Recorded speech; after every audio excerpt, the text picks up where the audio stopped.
Hello everyone, I am Kunal Pandey and today I will teach you how to factorize quadratic polynomial using various methods.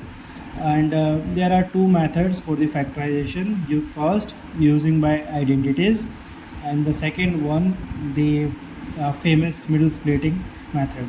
So uh, in total there are four methods to factorize quadratic polynomial or equation.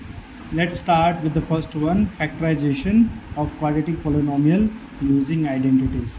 So you must have studied about this identity a square minus b square.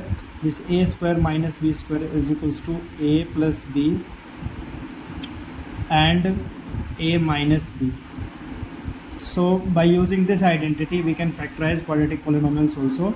For example, if we have suppose x square minus 16, then we can factorize this quadratic polynomial with this identity without going for the middle splitting. So for example, we can write this x square, and with 16 we can write 16 as 4 square. So now it resonates, or it is similar to a square minus b square.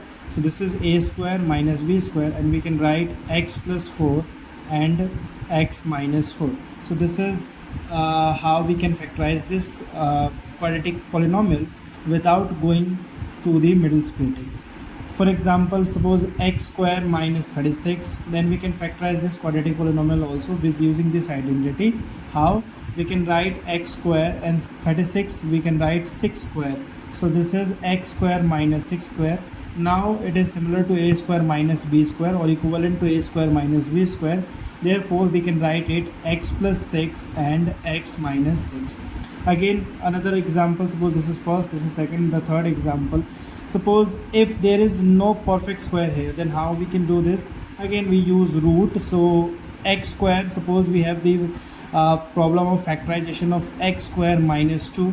Here 2 is not a perfect square, therefore we can use root method x square, and we can write 2 as a root 2 square. Now this is equivalent to a square minus b square. We already knew about that root 2 square is equals to 2. So this is a square and this is b square. Now we can write as a x plus 2 and x plus root 2 and x minus root 2. What if there is some number adjacent to x square? Then how we can solve this? For example, suppose we have 3x square minus 5. Here we have 3 adjacent to x square, and then we have minus 5.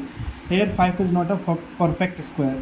So again, very simple problem. We can write 3 as root 3 and x as x, and root 3 complete x square, root 3x complete square. So this is root 3x whole square, and 5 as a root 5 square, and here there is a minus sign between them. Now this is equivalent to a square minus b square. Then we can use it, root 3x plus root 5 and root 3x minus root 5. So now it becomes very easy when we use this identity for such problem. Again, there is a precautions when we use such things.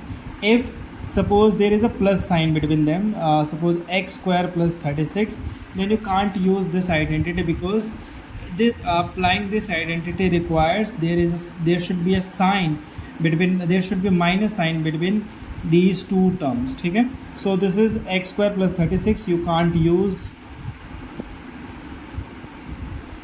this identity. So this is all about how we can factorize these types of polynomial or quadratic polynomial using this identity.